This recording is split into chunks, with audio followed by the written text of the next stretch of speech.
Hey guys, how's it going? Hey, I just wanted to ask anyone out there if they know how to clean these spots off of my dashboard plastic panel.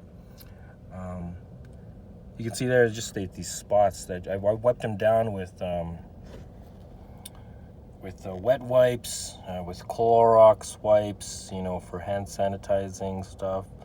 Um, but these spots just won't go away, and I just don't know how to get rid of it. I bought this car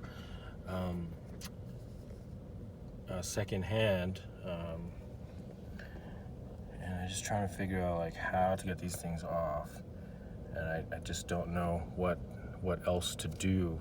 So if somebody out there has any tips or advice how to help me clean these spots off of this plastic dash, I'd really appreciate it.